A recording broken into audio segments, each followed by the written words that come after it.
نحمدہ ونصلی ونسلم علی رسولہ الکریم اما بعد فاعوذ باللہ من الشیطان الرجیم بسم اللہ الرحمن الرحیم الذین ان مکناہم فی الارض اقاموا الصلاۃ وآتوا الزکاۃ وامروا بالمعروف ونہوا عن المنکر وللہ عاقبۃ الامور صدق اللہ مولانا العظیم وصدق رسولہ النبی الکریم الامین من الشاہدین والشاکرین والحمد للہ رب العالمین۔ برادران عزیز، آج کے خطبہ جمعۃ المبارک میں اللہ کے فضل توفیق سے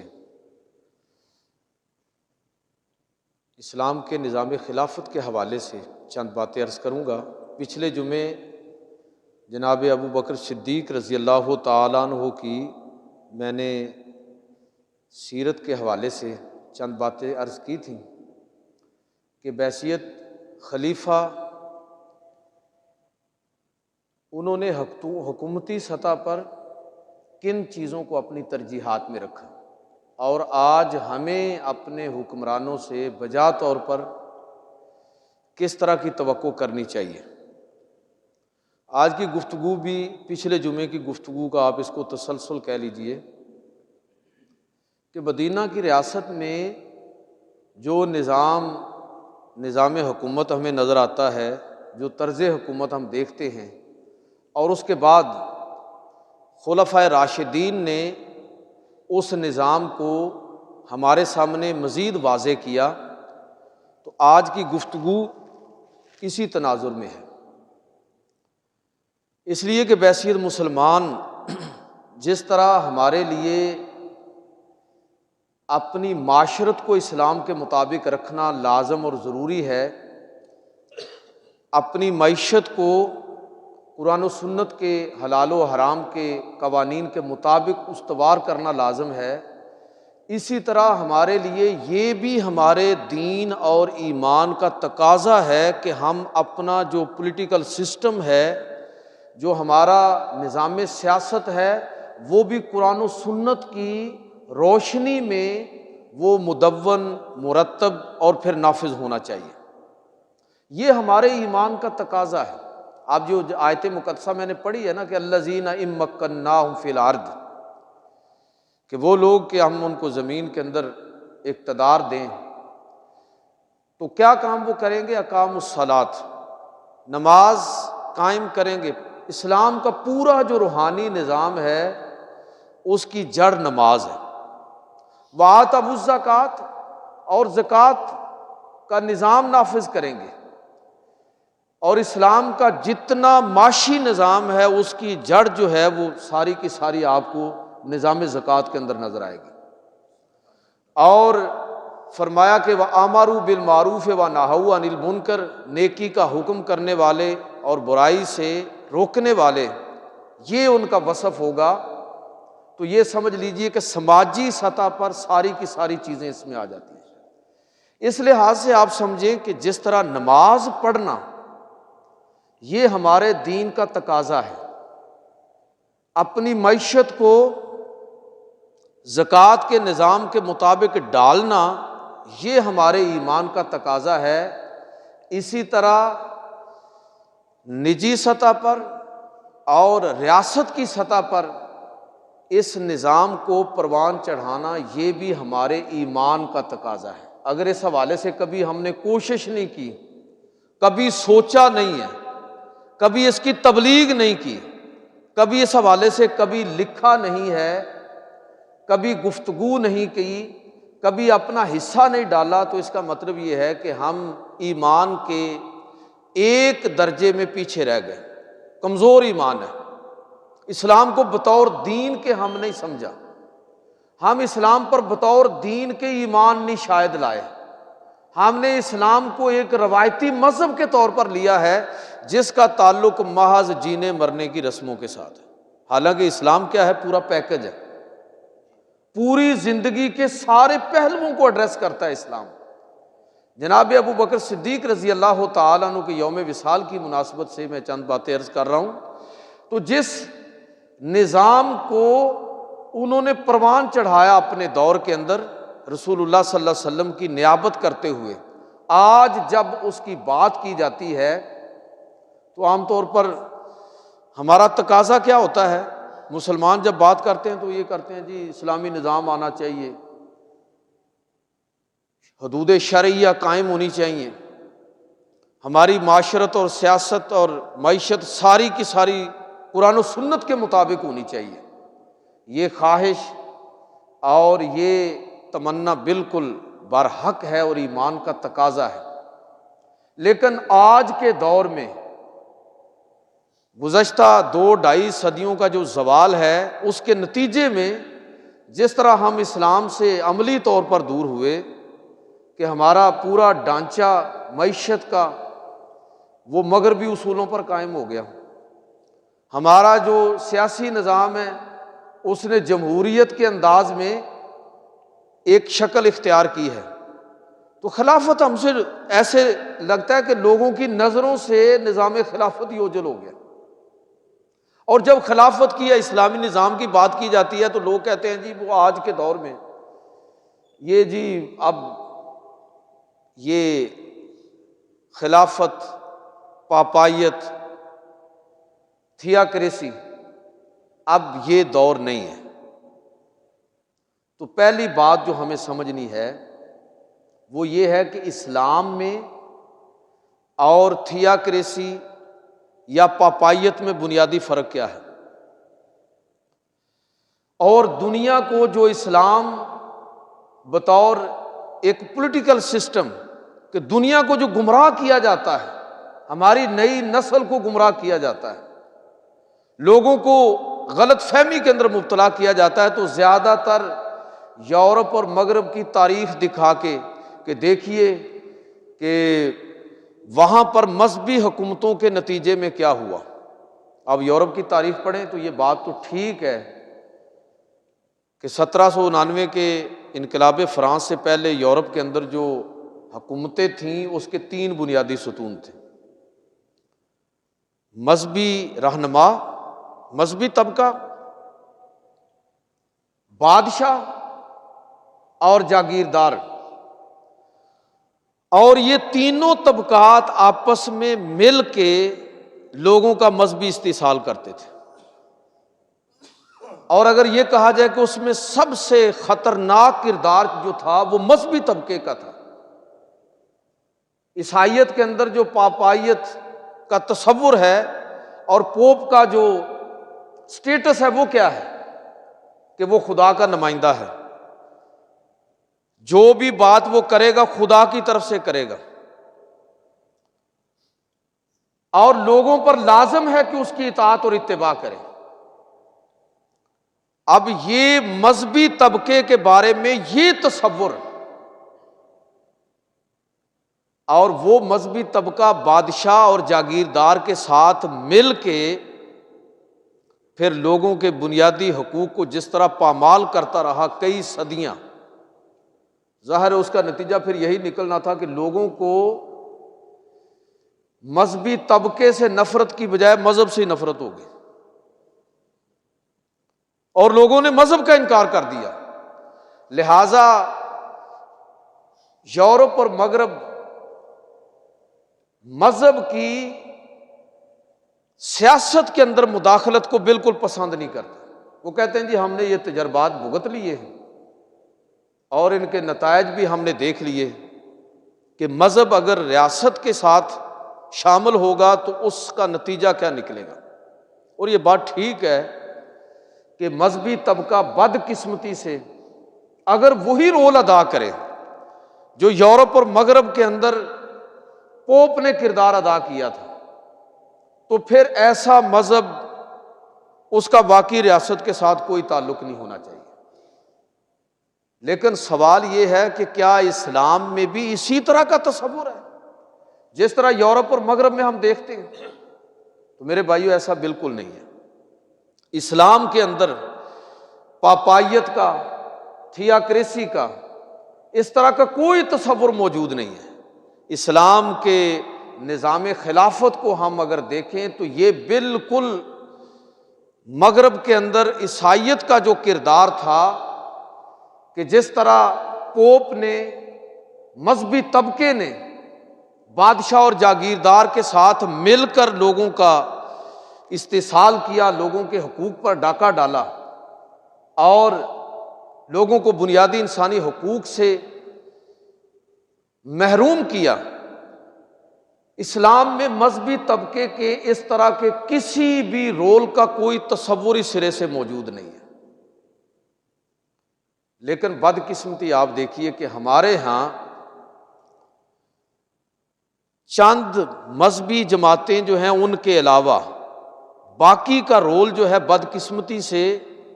لوگوں کو خوفزدہ کرنے کے لیے کافی ہے۔ کہ حالت کیا ہے کہ ہمارے حکمرانوں کو بھی پتہ ہے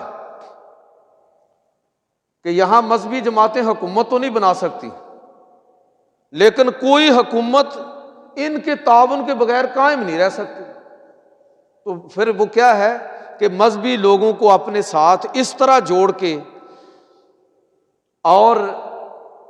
مذہبی جماعتوں کو اپنے ساتھ اس طرح جوڑ کے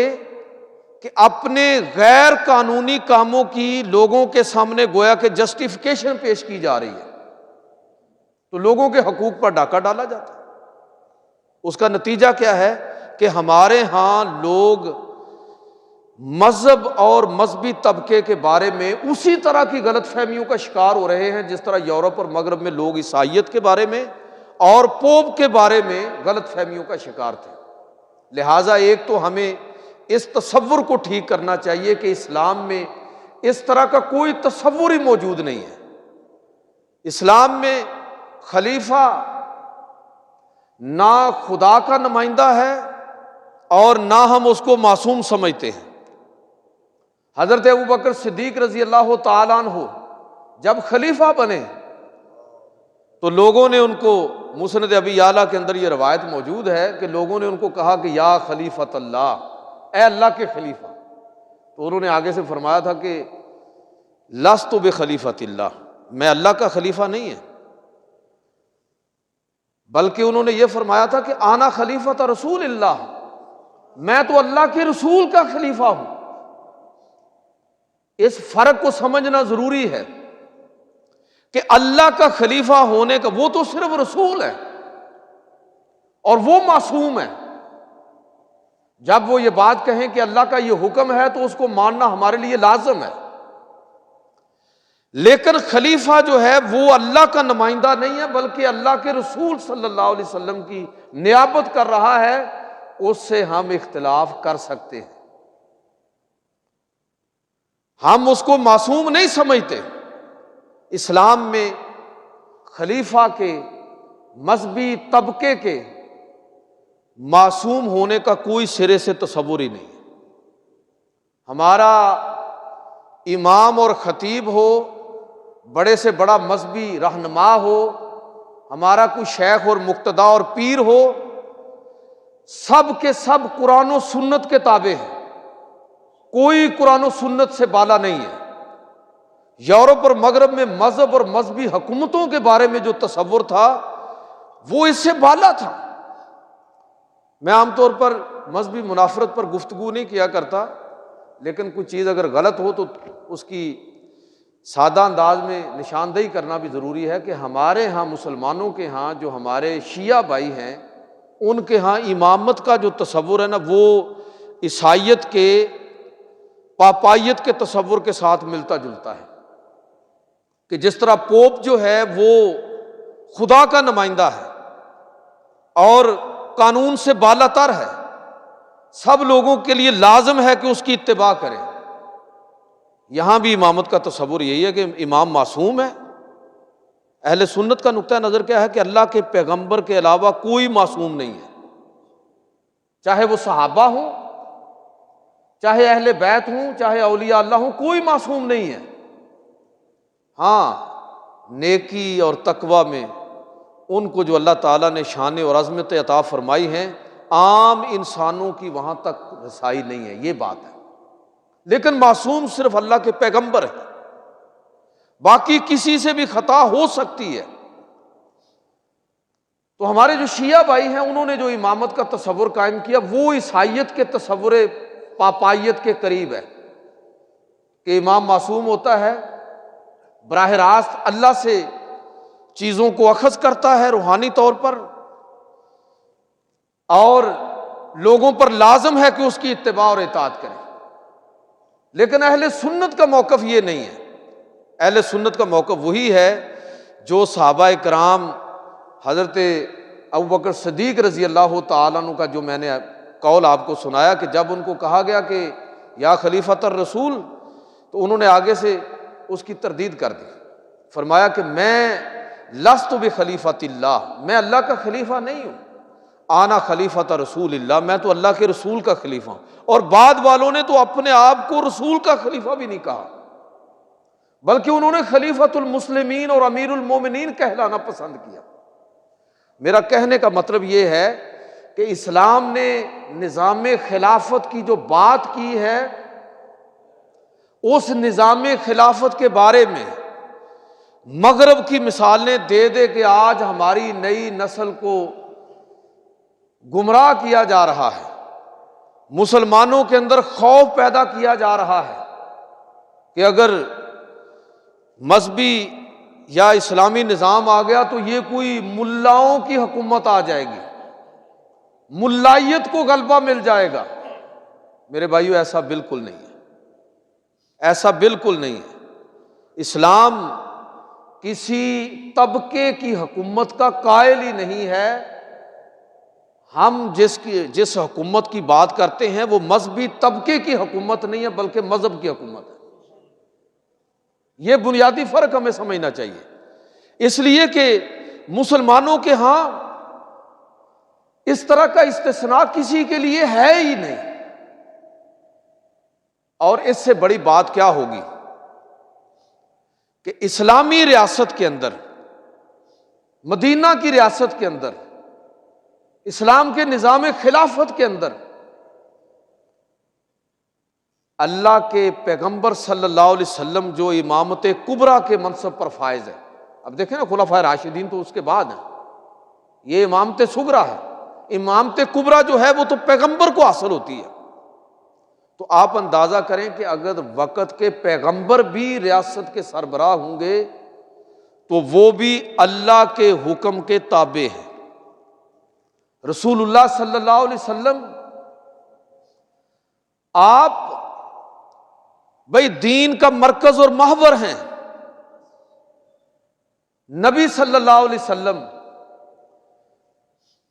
آپ ہمیں بتاتے ہیں کہ یہ اللہ تعالیٰ کا حکم ہے۔ ہم نے تو جبریل امین کو اترتے ہوئے نہیں دیکھا، ہم نے تو قرآن مجید کو اپنے سامنے اترتے ہوئے نہیں دیکھا، نہ ہم نے اللہ تعالیٰ سے گفتگو کی ہے۔ ہماری بات تو صرف پیغمبر سے ہوئی ہے کہ اللہ کے پیغمبر صلی اللہ علیہ وسلم نے فرمایا کہ یہ اللہ تعالیٰ کا کلام ہے۔ تو اس کا مطلب یہ ہوا کہ دین ماننے کے لیے اور دین قبول کرنے کے لیے یہ بنیادی نقطہ ہے کہ رسول اللہ صلی اللہ علیہ وسلم کی ذات دین کے اندر مرکز اور محور کی حیثیت رکھتی ہے۔ لیکن اس کے باوجود کہ آپ دین کے اندر مرکز اور محور کی حیثیت رکھتے ہیں اور آپ کے بغیر دین کا کوئی تصور ہی نہیں ہے۔ اقبال نے جو کہا بمصطفیٰ برساں خیشرا کے دین ہم آوست گربہو نہ رسیدی تمام بول حبیس، تو وہ وہی بات ہے کہ دین اگر سمٹ کر کسی ایک شخصیت کے اندر جمع ہوتا ہے تو وہ محمد رسول اللہ صلی اللہ علیہ وسلم کی ذات ہے، اور دین اگر پھوٹ کر پھیلتا ہے تو وہ رسول اللہ صلی اللہ علیہ وسلم کی ذات ہے۔ لیکن میں بات کر رہا ہوں کہ اسلامی نظام ریاست کی، نظام خلافت کی، جناب ابو بکر صدیق رضی اللہ تعالی عنہ جس نظام خلافت کے اولین مظہر ہیں ہمارے سامنے بن کر آئے، اس نظام خلافت کی میں بات کر رہا ہوں کہ اس طرز حکمرانی کے اندر اگر وقت کا پیغمبر بھی ہو تو اللہ کے قانون سے وہ بھی بالا تر نہیں ہے، وہ بھی اللہ کے قانون کے تابع ہے۔ قرآن مجید فرقان حمید کے اندر اللہ رب العزت فرماتا ہے کہ جس طرح مومن وحی پر ایمان لاتے ہیں، مومنوں سے بھی پہلے پیغمبر اس وحی پر ایمان لاتا ہے۔ آمن الرسول بما انزل الیہ من ربہ والمؤمنون، کہ مومن تو ایمان لاتے ہی لاتے ہیں پیغمبر سب سے پہلے خود اپنی نبوت پر ایمان لاتا ہے، اور جو اللہ کی طرف سے نازل ہوتا ہے سب سے پہلے پیغمبر اس پر ایمان لاتا ہے۔ اب اسی قرآن مجید فرقان حمید کے اندر ایک نہیں 20 مثالیں ایسی پیش کی جا سکتی ہیں کہ اللہ کے پیغمبر صلی اللہ علیہ وسلم ہر لمحہ، یعنی میں جو بات نقطہ عرض کرنا چاہتا ہوں کہ اسلام کے طرز حکمرانی میں، نظام خلافت میں، نظام سیاست کے اندر کوئی استثناء کسی کو حاصل نہیں ہے، لہذا ہمیں جو رجوع کرنا ہے نا وہ نظام خلافت کی طرف رجوع کرنا ہے۔ ہمیں مذہبی حکومتوں سے خوف زدہ کر کے اسلام کے نظام خلافت سے آپ دور مت کیجیے۔ یہ مغرب کا تصور تھا، اسلام کے اندر تصور کیا ہے کہ اللہ کے رسول صلی اللہ علیہ وسلم، سورۃ الاحزاب پڑھیے، حضرت زید بن حارثہ رضی اللہ تعالی عنہ کے حوالے سے پورا واقعہ موجود ہے کہ حضرت زید بن حارثہ رضی اللہ تعالی عنہ بچپن میں غلام بنا کے بیچے گئے، خدیجۃ الکبریٰ رضی اللہ تعالی عنہ نے ان کو خریدا، حضور کی بارگاہ میں تحفے کے طور پر پیش کر دیا۔ چچا اور باپ بچے کی تلاش میں نکلے ہیں اور بالآخر مکہ پہنچ گئے۔ پتہ چلا کہ اللہ کے نبی صلی اللہ علیہ وسلم نے اس بچے کو خریدا ہے، حضور کی بارگاہ میں آئے اور مطالبہ پیش کیا کہ جتنی دولت آپ کو چاہیے۔ نبی صلی اللہ علیہ وسلم فرمایا کہ کوئی دولت اور معاوضہ نہیں چاہیے، یہ بچہ ہے، اگر تمہارے ساتھ جانا چاہے تو لے جاؤ۔ لیکن زید بن حارثہ باپ اور چچا سامنے ہیں اور خوش ہو گئے ہیں کہ اس سے بڑی اور بات کیا ہوگی کہ جو آقا ہے وہ بھی مان گیا اور تقاضا بھی کوئی نہیں،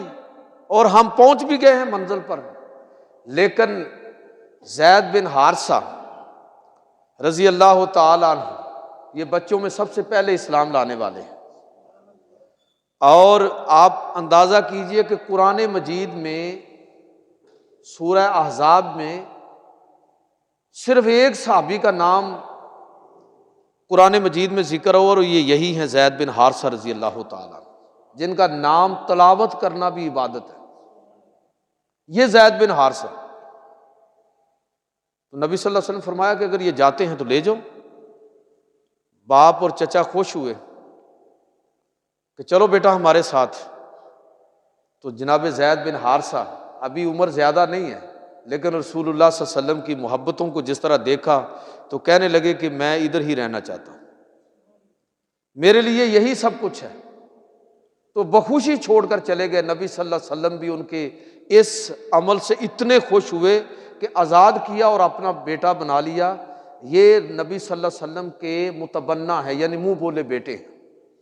سورہ احزاب میں پورا واقعہ تفصیل کے ساتھ موجود ہے کہ اللہ تعالیٰ نے پھر ان کے بارے میں حکم کیا دیا کہ عربوں کا رواج کیا تھا کہ منہ بولا بیٹا اصل بیٹے کی طرح ہوتا تھا۔ نبی صلی اللہ علیہ وسلم کو بھی لوگ زید بن محمد کہتے تھے، ابو محمد کہتے تھے، ابو زید کہتے تھے، اور زید بن محمد ان کو بولتے تھے۔ لیکن حکم آ گیا کہ بچوں کو اور بیٹوں اور بیٹیوں کو ان کے باپوں کے نام سے پکارا جائے۔ اللہ کے نبی صلی اللہ علیہ وسلم نے اپنے آپ کو اللہ کے حکم کے سامنے سرنڈر کر دیا، اعلان کیا کہ آج کے بعد کوئی مجھے ابو زید نہیں کہے گا، اور کوئی زید کو زید بن محمد نہیں کہے گا، بلکہ آج کے بعد یہ زید بن حارثہ ہوں گے۔ میرا کہنے کا مطلب یہ ہے کہ اللہ کے نبی ریاست مدینہ کے جو سربراہ ہیں، حکمران ہیں، وہ بھی اس قانون کے تابع ہیں جو اللہ کی طرف سے اتر رہا ہے۔ یہ ہے رول آف لا، قانون کی بالادستی۔ اسلام کے نظام خلافت میں رول آف لا، قانون کی بالادستی، اور سب کے لیے یکساں قانون کی بات ہے، اس میں کسی کا استثناء نہیں ہے۔ کہ اللہ کے نبی صلی اللہ علیہ وسلم بھی اسی طرح اللہ کے حکم کو فالو کر رہے ہیں اور اس کے تابع ہیں کہ اس میں کوئی اپنی مرضی نہیں ہے۔ نبی کریم صلی اللہ علیہ وسلم صحابہ کے ساتھ بیٹھے ہوئے تھے، مکی دور ہے اور ابتدائی دور، مسلمانوں پر ظلم ہو رہا ہے۔ حضرت بلال، عمار بن یاسر، زید بن حارثہ، عبداللہ ابن مسعود اور دیگر اسی طرح کے پسے ہوئے طبقے سے تعلق رکھنے والے صحابہ موجود ہیں۔ قریش کے بڑے بڑے سردار آئے اور کہنے لگے کہ ہم آپ سے بات کرنا چاہتے ہیں، لیکن ہماری شرط یہ ہے کہ ان لوگوں کے ساتھ بیٹھ کر ہم بات نہیں کر سکتے، یہ ہماری عزت نفس کے خلاف ہے، اس سے ہماری توہین ہوتی ہے، ہمارے لیے آپ الگ مجلس بنائیے۔ تو نبی صلی اللہ علیہ وسلم فرمایا کہ اس کے بارے میں میں سوچوں گا، فیصلہ نہیں سنایا، ابھی سوچوں گا۔ جناب عمر فاروق موجود تھے، عرض کی اللہ کے رسول آپ ان کی بات مان لیں، ہو سکتا ہے ان میں سے کوئی مسلمان ہو جائے اور اسلام کو تقویت ملے۔ یہ کوئی مشورہ ایسا نہیں تھا کہ غیر عقلی ہوتا، لیکن ابھی آپ نے کوئی فیصلہ بھی نہیں کیا کہ اللہ رب العزت کی طرف سے قرآن مجید فرقان حمید سورۃ الانعام کی آیت نمبر 52 نازل ہوئی۔ اللہ تعالیٰ نے اپنے پیغمبر کو مخاطب کرتے ہوئے فرمایا کہ اے پیغمبر صلی اللہ علیہ وسلم، یہ وہ لوگ ہیں جو صبح و شام اپنے رب کو یاد کرنے والے ہیں، ان کو آپ سے اور آپ کو ان سے کوئی ذاتی مفاد نہیں ہے، یہ تو اپنے رب کے سامنے جھکنے والے ہیں۔ اگر آپ نے ان کو الگ کر کے، ان کو نظر انداز کر کے، ان کی مجلس الگ بنا کے ان لوگوں کے ساتھ گفتگو کی، تو پھر اللہ تعالیٰ فرماتا ہے فَتَكُونَ مِنَ الظَّالِمِينَ، تو آپ بھی ظالموں میں سے ہو جائیں گے۔ نبی صلی اللہ علیہ وسلم نے کوئی فیصلہ نہیں کیا، اللہ تعالیٰ نے اپنے قانون اور اصول کو نازل فرما دیا اور مہربانی فرمائی۔ اگرچہ یہ حکم وقتی ہو سکتا تھا، تالیف قلب کے لیے ہو سکتا تھا، لیکن ہو سکتا ہے کہ قیامت تک لوگ اس کو مثال بنا لیتے اور مذہبی طبقے کے لیے موقع پیدا ہو جاتا کہ وہ امراء کی مجلسیں الگ سجائیں اور غرباء کی مجلسیں الگ سجائیں۔ بات بڑی توجہ والی ہے، یہ مذہبی طبقے کے لیے گنجائش پیدا ہو جاتی۔ اللہ کے پیغمبر صلی اللہ علیہ وسلم نے فیصلہ بھی نہیں ابھی کیا کہ اللہ تبارک و تعالیٰ کی طرف سے قانون بن گیا کہ اے پیغمبر صلی اللہ علیہ وسلم، آپ ان لوگوں کے لیے الگ مجلس نہیں سجائیں گے جو مسلمان غرباء کے ساتھ بیٹھنا، پسے ہوئے طبقات کے ساتھ بیٹھنا اپنی توہین سمجھتے ہیں، آپ ان کے لیے کوئی الگ مجلس نہیں سجائیں گے۔ دیکھیے نبی صلی اللہ علیہ وسلم ریاست مدینہ کے سربراہ، سماجی سطح پر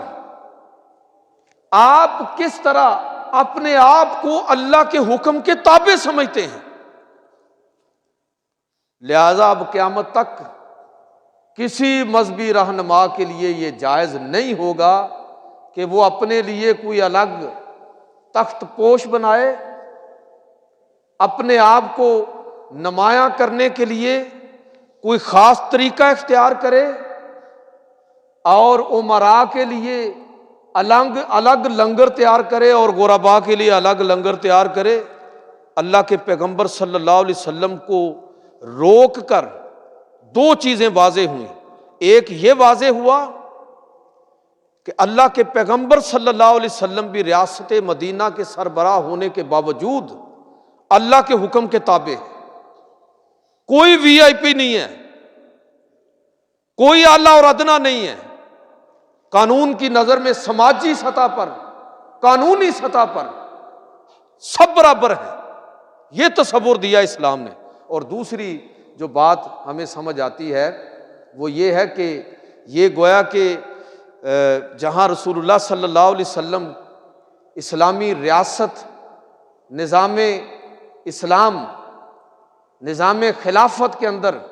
جس طرح ریاست کا سربراہ اور عام لوگ قانون کے تابع ہیں، اسی طرح یہ بات بھی ہمیں سمجھ آتی ہے کہ سماجی سطح پر اس طرح کا کوئی امتیاز رکھنا یہ گویا کہ اسلام کی بنیادی روح کے خلاف ہے۔ سورہ تحریم کی ابتدائی آیات آپ پڑھیے گا، تفصیلات تو اس کی زیادہ ہیں، لیکن اس میں سے بھی اپنے موضوع کے اعتبار سے صرف میں اشارتاً ایک نقطہ عرض کرنا چاہتا ہوں کہ اللہ کے نبی صلی اللہ علیہ وسلم نے اپنی ازواج میں سے کسی زوجہ محترمہ کے خوشنودی کے لیے، ان کا دل رکھنے کے لیے ایک موقع پر یہ فرما دیا کہ میں قسم اٹھا لی کہ میں شہد نہیں کھاؤں گا۔ اچھا، امت کے لیے نہیں شہد کو حرام کیا، اپنے لیے کیا، لیکن اللہ رب العزت کی طرف سے پورا واقعہ تو آپ اس کو تفصیل سے پڑھیے گا، لیکن اللہ رب العزت کی طرف سے اسی وقت قرآن مجید فرقان حمید کے اندر یہ حکم نازل ہوا کہ یا ایھا النبی لم تحرم ما احل اللہ لک، اے پیغمبر صلی اللہ علیہ وسلم، جس چیز کو اللہ نے آپ کے لیے حلال کیا ہے آپ اللہ کے حکم کے تابع ہیں، آپ اس کو حرام مت کیجئے۔ حضور صلی اللہ علیہ وسلم نے قسم توڑی، کفارہ ادا کیا اور اپنے آپ کو اللہ کے قانون کے حوالے کر دیا۔ جو بنیادی نقطہ جس کو میں لے کے چل رہا ہوں کہ اسلام کا جو نظام خلافت ہے، جس کی اولین مثال ہمیں جناب ابو بکر صدیق رضی اللہ تعالیٰ عنہ کی سیرت سے ہمیں ملتی ہے، جس پر پچھلے جمعے میں نے عرض کیا تھا۔ وہ نظام خلافت کیا ہے؟ وہ نظام خلافت مغرب کے اس تصور کے مطابق نہیں ہے جس کو وہ پاپائیت کہتے ہیں، جس کو وہ تھیاکریسی کہتے ہیں، اور مذہب بیزار طبقہ جس کا ترجمہ ملا ازم کے ساتھ کرتا ہے۔ اسلام کے اندر کسی ملا ازم کا تصور نہیں ہے۔ حکمران مسلمانوں کے مذہبی طبقات، ان کے علماء، شیوخ اور بڑے بڑے جتنے بھی مذہبی طبقات آپ گن سکتے ہیں، وہ سارے کے سارے اللہ اور اللہ کے رسول کے حکم کے تابع ہیں۔ اور اگر اس بات کو آپ نے سمجھنا ہو تو جناب ابو بکر صدیق رضی اللہ تعالیٰ عنہ کے اس اولین خطبے میں سے صرف 2 جملے میں آپ کی خدمت میں عرض کروں گا کہ جس سے آپ کو اندازہ ہوگا کہ اسلام جس نظام خلافت کی بات کرتا ہے وہ نظام خلافت کیا ہے۔ کیا اس میں کوئی مذہبی طبقے کی حکمرانی کی بات ہو رہی ہے؟ کسی مذہبی طبقے کی حکمرانی کی بات نہیں ہو رہی، مذہب کی حکمرانی کی بات ہو رہی ہے۔ جناب ابو بکر صدیق رضی اللہ تعالیٰ عنہ خلیفہ بنے تو اپنے پہلے خطبے میں جو پہلے الفاظ تھے وہ کیا تھے؟ ایھا الناس، اے لوگو، فإنی قد ولیت علیکم ولست بخیرکم، مجھے تمہارا سربراہ اور حکمران بنایا گیا ہے جبکہ میں تم میں سے کسی سے بھی بہتر نہیں ہوں۔ عام آدمی کی سطح پر لے آئے اپنے آپ، اور پھر اسی خطبے کے اندر آگے چل کر آپ نے ارشاد فرمایا اطیعون ما اطاعت اللہ ورسولہ، لوگو جب تک میں اللہ اور اللہ کے رسول کی اطاعت کرتا رہوں تم بھی میری اطاعت کرنا۔ فَإِذَا عَصَيْتُ اللَّهَ وَرَسُولَهُ فَلَا طَاعَةَ لِي عَلَيْكُمْ، اور جب میں اللہ اور اللہ کے رسول کی نافرمانی کروں تو تم پر میری اطاعت نہیں ہے۔ اس کا مطلب کیا ہے؟ اس کا مطلب رول آف لا، انصاف کی حکمرانی، اور بغیر کسی استثناء کے کہ وہ سب کے لیے ہوگی۔ اسلام کے نظام خلافت کے اندر جس کا اولین مظہر ہمیں جناب ابو بکر صدیق رضی اللہ تعالیٰ عنہ کی خلافت اور سیرت کی صورت میں نظر آتا ہے، اس کے اندر کیا بات ہمیں سمجھنی ہے؟ ہمیں یہ بات سمجھنی ہے کہ ہمیں اسلامی نظام سے یہ کہہ کر ڈرانے کی ضرورت نہیں ہے کہ مولویوں کی حکومت آ جائے گی، ملا ازم، ملائیت، یہ مغرب کا تصور ہے، وہاں پر یہ معاملہ ہوا تھا، وہاں یہ لوگوں کو اس اذیت سے گزرنا پڑا تھا کہ مذہبی طبقے نے، عیسائی مذہبی طبقے نے جاگیردار اور بادشاہ کے ساتھ مل کر لوگوں کے بنیادی انسانی حقوق کو پامال کیا تھا۔ ہماری یہ تاریخ نہیں ہے، ایک تو ہماری تاریخ نہیں ہے، دوسرا ہمارے مذہب میں کسی کو استثناء ہی حاصل نہیں ہے۔ یہاں تو پیغمبر صلی اللہ علیہ وسلم بھی اللہ کے حکم کے تابع ہیں، ریاست کے سربراہ ہونے کے باوجود وہ بھی اللہ کے حکم کے تابع ہیں، خلیفہ یا اس کے بعد کے کسی عام آدمی کو تو آپ بات ہی نہ کیجیے۔ لہٰذا یہ جو گٹھ جوڑ ہوا تو یہ وہاں کی مثالیں ہیں، ہماری تاریخ یہ نہیں ہے۔ ہماری تاریخ تو یہ ہے کہ یہاں رسول اللہ صلی اللہ علیہ وسلم بھی اور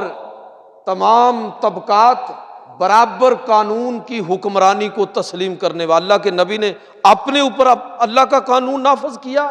اپنے خاندان کے اوپر نافذ کیا، اور پھر اس کے بعد جہاں آپ کو عدالتی قانون نافذ کرنا پڑا وہاں پر بھی کوئی استثناء نہیں۔ بڑا مشہور واقعہ آپ نے سنا ہوا ہے، کتنی دفعہ آپ نے یہ واقعہ سنا ہوا ہے کہ آپ بنو مخزوم قبیلے کی فاطمہ نامی عورت نے چوری کی تو اللہ کے نبی نے ہاتھ کاٹنے کا حکم دیا۔ اسامہ بن زید، حضرت زید کے بیٹے ابھی جن کا میں نے ذکر کیا ہے، تو ان کے یہ بیٹے تھے، چھوٹے تھے، حضور نے پالا پوسا، اور ابھی شاید یہ بات نہیں سمجھتے تھے کہ کون سی بات کرنا مناسب ہے بارگاہ رسالت میں، کہ اسی عورت کی سفارش کے لیے پہنچ گئے۔ نبی صلی اللہ علیہ وسلم لیٹے ہوئے ہیں، بڑا پیار کرتے تھے ان سے، جا کے حضور صلی اللہ علیہ وسلم کی آپ کی ٹانگیں دبانے لگے، اور پھر وہ بات کر دی جو کرنے کے لیے آئے تھے کہ یا رسول اللہ، ایک عورت کا آپ کے پاس مقدمہ آیا ہے، بڑی معزز خاندان کی ہے، ہاتھ کاٹا گیا تو ان کی عزت نفس مجروح ہوگی، آپ معاف فرما دیں۔ اللہ کے نبی اٹھ کر بیٹھ گئے۔ اے اسامہ، تم اللہ کی حدود کے بارے میں سفارش کرتے ہو؟ چہرہ مبارک سرخ ہو گیا، اور پھر آپ نے لوگوں کے سامنے جو خطبہ ارشاد فرمایا اس میں یہ تاریخی الفاظ ارشاد فرمائے کہ لوگوں سن لو، ریاست کا وجود جو ہے وہ انصاف قائم کیے بغیر ممکن ہی نہیں ہے۔ والذی نفس محمد بیدہ، اس ذات کی قسم جس کے قبضہ و قدرت میں محمد کی جان ہے، لو فاطمہ بنت محمد فعلت ذلک لقطعت یدہا، کہ اگر فاطمہ بنت محمد بھی چوری کرتی تو میں اس کا ہاتھ بھی کاٹنے کا حکم دے دیتا۔ اسلام کے نظام خلافت کی جب ہم بات کرتے ہیں تو اس میں کوئی ملائیت کی اور ملاازم کی بات نہیں ہے، اسلام کی بات ہو رہی ہے۔ لوگوں کو اس غلط فہمی سے نکلنا چاہیے، اور میں تو یہاں یہ بات کہنے میں بھی کوئی حرج نہیں سمجھتا، ان مذہبی جماعتوں کے چنگل سے بھی اپنے آپ کو نکالیں جو اسلامی نظام کی بات کرنے کی بجائے، جنہوں نے اپنی خاندانی سیادتیں اور قیادتیں پروموٹ کی ہیں مذہب کے نام پر، کہ پیر ہے پھر اس کا بیٹا، پھر اس کا بیٹا، اور چل سو چل، اور مذہبی رہنما اس کا بیٹا سربراہ، پھر اس کا بیٹا، اور پھر اس کا بیٹا۔ اور ہمارے حکمران بھی بڑے سیانے ہیں، ان کو پتہ ہے کہ یہ اسلام اسلوم کی کوئی بات نہیں کرتے، ان کے ذاتی ایجنڈے اور مفادات ہیں، لہٰذا ان کو بھی پتہ ہے کہ یہ لوگ حکومت بنا تو نہیں سکتے لیکن کوئی حکومت ان کے بغیر چل نہیں سکتی، اس لیے وہ ان لوگوں کے ساتھ مکمکہ کر کے رہتے ہیں۔ یہ مذہب کے بیپاری ہیں، مذہب کو بیچنے والے ہیں۔ آپ مجھے یہ بتائیے، کسی جماعت کی سپورٹ کرنے کی مجھے یہاں بیٹھ کے ضرورت نہیں ہے، جماعت اسلامی کے علاوہ مجھے دوسری جماعت بتائیں جس کے اندر کوئی الیکشن ہوتا ہے، لیکن جماعت اسلامی کو ہمارے لوگ کتنی اہمیت دیتے ہیں۔ آپ دیکھیں، آپ جتنے ووٹ بھی دیتے ہیں، آپ بریلویوں کو ووٹ دیں گے، بریلوی اگر کوئی کھڑا ہے آپ بریلوی ہیں، آپ دیوبندی کو ووٹ دیں گے اس لیے کہ وہ آپ کے مسلک سے تعلق رکھتا ہے، آپ کسی اہل حدیث کو ووٹ دیں گے کہ آپ کا ماشاءاللہ اس کے ساتھ قارورہ ملتا ہے، آپ اپنی برادری کے آدمی کو ووٹ دیں گے، پھر یہ تباہی مچی ہوئی ہے تو پھر آپ اس کے نشانات امریکہ کے ہاتھ پر کیوں تلاش کرتے ہیں؟ باہر کی طرف کیوں دیکھتے ہیں؟ ساری تباہی اور بربادی کے ذمہ دار، پچھلے جمعے بھی میں نے یہی بات کی تھی کہ ہم خود ہیں، ہمیں یہ پتہ ہی نہیں ہے کہ اسلام کیا ہے، اور لوگ ہمیں اسلام کے نام پر گمراہ کر رہے ہیں۔ ہمیں یہ پتہ ہی نہیں ہے کہ اسلام کا نظام خلافت اور نظام ریاست ہے کیا، اور لوگ ہمیں اسلام سے ڈرا کر دوسری طرف لے کر جا رہے ہیں کہ یہ جی مولوی کی حکمرانی کی بات ہی نہیں ہے، کسی طبقے کی حکمرانی کی بات نہیں ہے، بات دین کی حکمرانی کی ہے، مذہب کی حکمرانی کی ہے۔ وہ کوئی بھی آدمی ہو، وہ محمد علی جناح جیسا شخص کہ جس کی ظاہری وضاحت بظاہر ہمارے معیارات پر پوری نہیں اترتی ہوگی، علامہ اقبال جیسی شخصیت جو شاید آپ جس گیٹ اپ کو کل دین سمجھتے ہیں، یہی ہے نا ہمارے ہاں دین کا تصور کہ میں یہ نہیں کہتا اللہ معاف فرمائے کہ داڑھی نہیں ہونی چاہیے، لیکن بھائی ہم نے کل دین یہ سمجھ لیا ہے کہ آدمی نے داڑھی رکھی ہو، کلا باندھا ہوا ہو، ٹخنوں سے اوپر شلوار ہو، اور اس کا گیٹ اپ جو ہے، یہ میرے بھائیوں یہ دینداری نہیں ہے، فن دینداری ہے۔ لوگ فنکار ہیں، دین کے نام سے ہمیں گمراہ کر رہے ہیں۔ ان کو دیکھیں کہ وہ کیا کر رہے ہیں، وہ دین کی دعوت دے رہے ہیں یا اپنے مفادات کے تحفظ کے لیے کھڑے ہیں؟ آپ سمجھیے، دوبارہ دریافت کیجئے، اسلام کے نظام خلافت کو پڑھیں، ابو بکر صدیق رضی اللہ تعالیٰ عنہ کو پڑھیں، آپ ان کے پورے نظام خلافت کو پڑھیں، آپ کو پتہ چلے گا کہ ایسے نہیں ہے کہ جناب ابو بکر صدیق رسول اللہ صلی اللہ علیہ وسلم کے بعد سب سے افضل ہے۔ کیوں افضل ہے؟ لوگوں کی مرضی سے حکمران بنے ہیں، تھوپے نہیں گئے، اپنے بعد اپنے خاندان کے کسی آدمی کو نامزد نہیں کیا کہ میرے بعد عبد الرحمن بن ابی بکر بھی تو موجود تھے، اور بھی اولادیں موجود تھیں، اپنے بعد کسی کو یہ نہیں کہا کہ میں اب جا رہا ہوں تو میرے بعد اس کو اپنا خلیفہ اور حکمران بنانا۔ اور ساری زندگی، پچھلے جمعے کا موضوع یہ تھا کہ اپنی ترجیحات کے اندر دین کو رکھا ہے، لوگوں کے مفادات کے تحفظ کو رکھا ہے۔ گھڑی کی طرف نظر نہیں کی، بات لمبی ہوگی، معذرت چاہتا ہوں۔ تو میرا کہنے کا مطلب یہ ہے کہ خدا کے لیے دین کو پڑھیے، دین کو سمجھیے، حضرت ابوبکر صدیق رضی اللہ تعالیٰ عنہ کی سیرت کو دریافت کیجیے، آپ کو پتہ چلے گا کہ اسلام کا نظام خلافت کیا ہے، کیوں یہ ہمارے دین کا تقاضا ہے کہ جس طرح ہماری معاشرت اسلام کے مطابق ہونی چاہیے، ہمارے ایمان کا تقاضا ہے، ہماری معیشت اسلام کے مطابق ہونی چاہیے، ہمارے ایمان کا تقاضا ہے، اسی طرح ہماری ریاست بھی اسلام کے مطابق ہونی چاہیے، یہ ہمارے ایمان کا تقاضا ہے۔ اگر میں اور آپ اس کے لیے تڑپتے رہی ہیں اور ریاست کے نظام کو ٹھیک کرنا اس کو عبادت نہیں سمجھتے، تو میں آپ کو یقین دلاتا ہوں کہ آپ اسلام پر بطور دین کے ایمان نہیں رکھتے، آپ اسلام کو ایک مذہب سمجھتے ہیں جس کا تعلق مرنے اور جینے کی رسموں کے ساتھ ہے، بس دیٹس آل۔ آپ اسلام کو دین سمجھنا شروع کریں، جو ہماری معیشت، ہماری معاشرت، ہماری اخلاقیات، ہماری سیاست، ہر چیز کے بارے میں ہماری رہنمائی کرتا ہے۔ اللہ پاک مجھے اور آپ کو عمل کی توفیق عطا فرمائے۔